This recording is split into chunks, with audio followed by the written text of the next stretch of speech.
안녕하십니까? 우리 삶의 깊이를 더하는 지식과 통찰의 시간입니다. 우리는 종종 스스로에게 묻곤 합니다. 나는 과연 누구인가? 왜 나는 이런 방식으로 행동하고 특정 상황에서 유독 힘들어할까?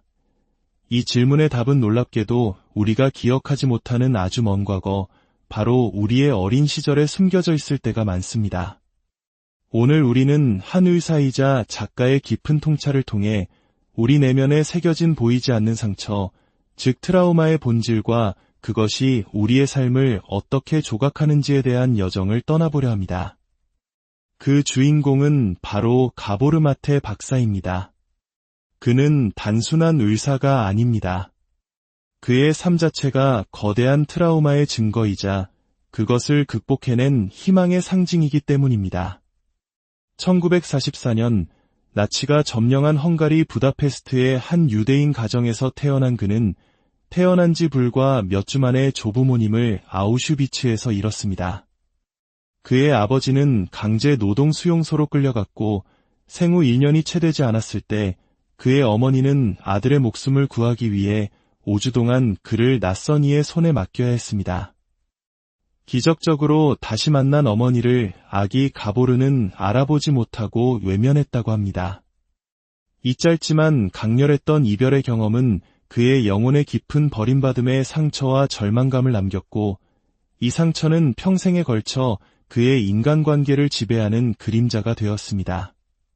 바로 이 개인적인 고통의 경험이 그를 트라우마와 중독, 인간 발달 분야의 세계적인 권위자로 이끌었습니다.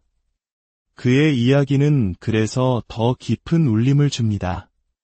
최근 양육과 심리학 분야에서 두 명의 영향력 있는 인물이 서로 다른 견해를 제시하며 많은 부모들에게 생각할 거리를 던져주고 있습니다. 한 명은 질서와 규율을 강조하는 조던 피터슨 교수이고 다른 한 명은 바로 공감과 이해를 바탕으로 한 가보르 마테 박사입니다. 피터슨 교수는 그의 저서에서 분노를 터뜨리는 2살배기 아이는 스스로 진정될 때까지 혼자 두어야 한다고 말합니다. 아이의 분노는 통제하고 억제해야 할 문제 행동이라는 것입니다. 어쩌면 이는 우리 한국의 많은 부모님들이 익숙하게 들어왔던 훈육의 방식과도 닮아 있습니다. 아이는 어른에게 순종해야 하고 부정적인 감정 표현은 자제해야 한다는 믿음 말입니다. 하지만 가보르 마테 박사는 여기에 근본적인 질문을 던집니다. 과연 아이의 분노는 비정상적인 것일까요? 그는 이렇게 말합니다. 저녁 식사 전에 쿠키를 달라고 떼쓰는 2살 아이에게 안 돼라고 말하는 것은 좋은 부모의 역할입니다. 이때 건강한 아이라면 좌절감에 울고불고 떼를 쓰는 것이 당연합니다. 이것이 바로 아이가 자신의 감정을 표현하는 방식입니다. 그런데 만약 이때 아이를 방에 혼자 가두어 버린다면 아이는 어떤 메시지를 받게 될까요? 내가 화를 내면, 나의 진짜 감정을 드러내면 나는 부모님과의 연결, 즉 애착을 잃게 될 거야. 아이에게 부모와의 애착은 생존 그 자체입니다. 결국 아이는 선택의 기로에 놓입니다. 자신의 진짜 감정을 표현하는 진정성과 부모와의 관계인 애착 사이에서 말이죠. 그리고 거의 모든 아이들은 자신의 진정성을 포기하고 애착을 선택합니다. 부모에게 사랑받고 인정받기 위해 자신의 솔직한 감정을 억누르는 법을 배우는 것입니다. 그렇게 우리는 착한 아이가 됩니다. 늘 조용하고 말을 잘 듣고 주변을 즐겁게 해주는 아이. 문화는 이런 아이에게 칭찬과 보상을 아끼지 않습니다.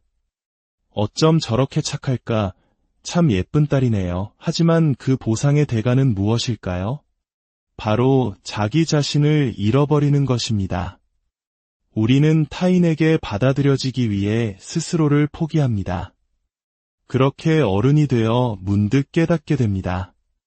나는 도대체 누구의 삶을 살고 있는 거지? 왜 나는 항상 다른 사람의 기분에 맞춰 행동하고 있을까? 이것이 바로 어린 시절 애착을 위해 희생했던 진정성의 목소리입니다.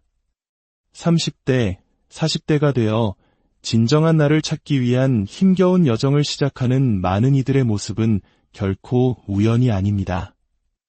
이러한 어린 시절의 경험은 우리가 성인이 되어 맺는 관계, 특히 배우자를 선택하는 방식에도 깊은 영향을 미칩니다. 가보르 마테 박사는 충격적인 말을 합니다. 우리는 항상 어린 시절에 겪었던 모든 불행을 다시 경험하게 할 사람과 결혼한다. 이게 무슨 뜻일까요?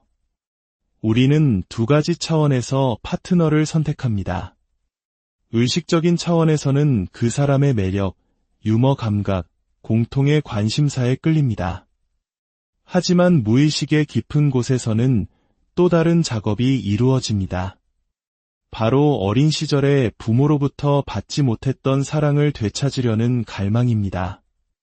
예를 들어 무관심한 부모 밑에서 자란 사람은 자신에게 똑같이 무관심한 파트너에게 끌릴 수 있습니다. 이는 고통을 즐기기 때문이 아니라 그 무관심이라는 환경이 너무나 익숙하기 때문입니다.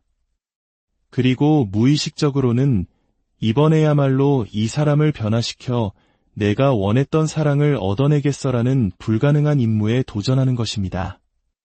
그래서 결혼과 연애는 종종 우리의 가장 큰 꿈인 동시에 최악의 악몽이 되기도 합니다. 그것은 본질적으로 두 사람이 함께 어린 시절의 상처를 마주하고 성장해 나가는 과정이기 때문입니다. 이러한 통찰은 부모가 된다는 것에 대한 두려움으로 이어지기도 합니다. 한 젊은 여성이 마테 박사에게 고백합니다. 저는 엄마가 되는 것이 너무나 두려워요. 제 아이의 삶을 망치고 싶지 않아요. 마테 박사는 그녀의 눈을 바라보며 말합니다. 당신이 두려워하는 것은 미래가 아닙니다. 당신은 과거를 두려워하고 있는 겁니다. 당신에게 일어나지 말았어야 할 일이 일어났고 당신이 받았어야 할 것을 받지 못했기 때문이죠. 그리고 그 아픔을 당신의 아이에게 대물림할까 봐 두려운 것입니다. 그는 이어 묻습니다. 당신의 부모님은 언제쯤 자신의 상처를 돌아보고 당신에게 그것을 물려주지 않으려 노력하기 시작했나요?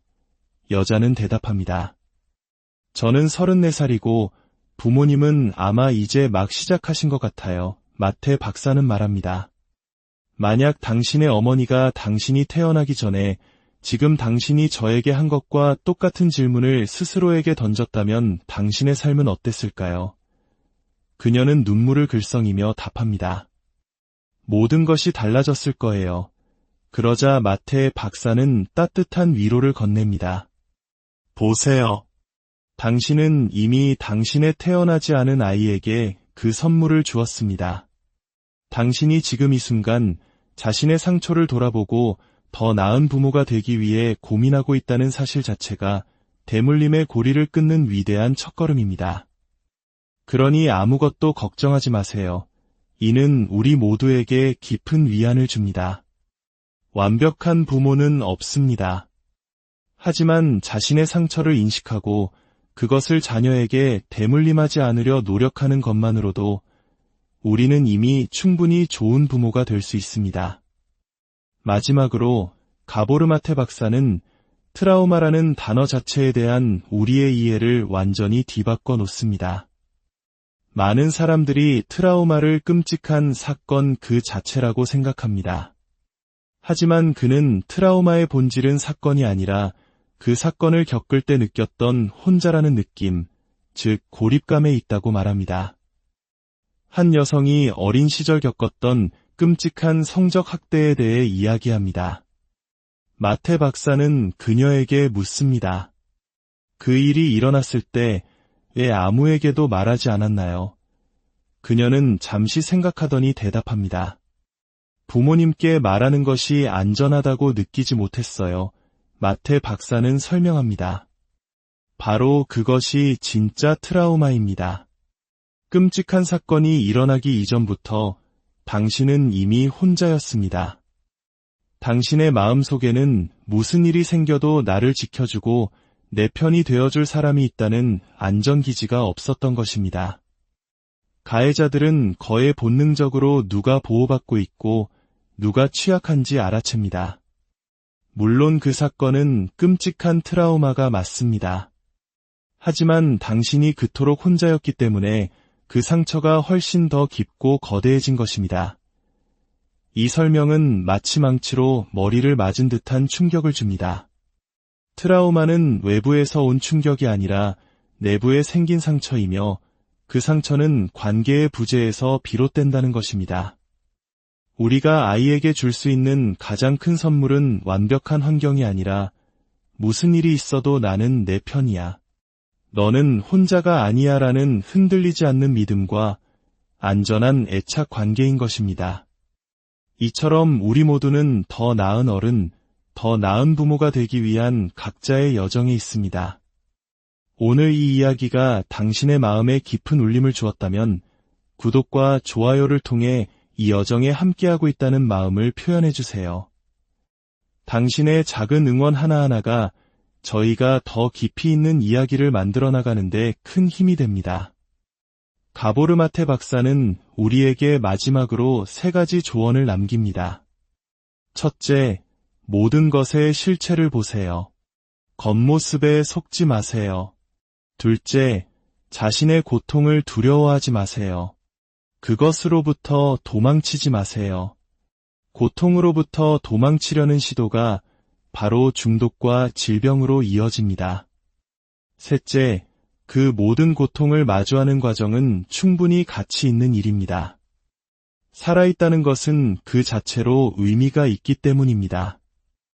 우리 안의 상처를 이해하는 것은 과거에 얽매이기 위함이 아닙니다.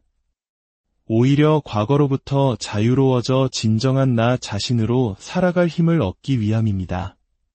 당신의 삶이 당신의 어린 시절이 어떠했든 이제 당신은 자신의 상처를 치유하고 새로운 이야기를 써 내려갈 힘을 가지고 있습니다. 그 길에 오늘의 이야기가 작은 등불이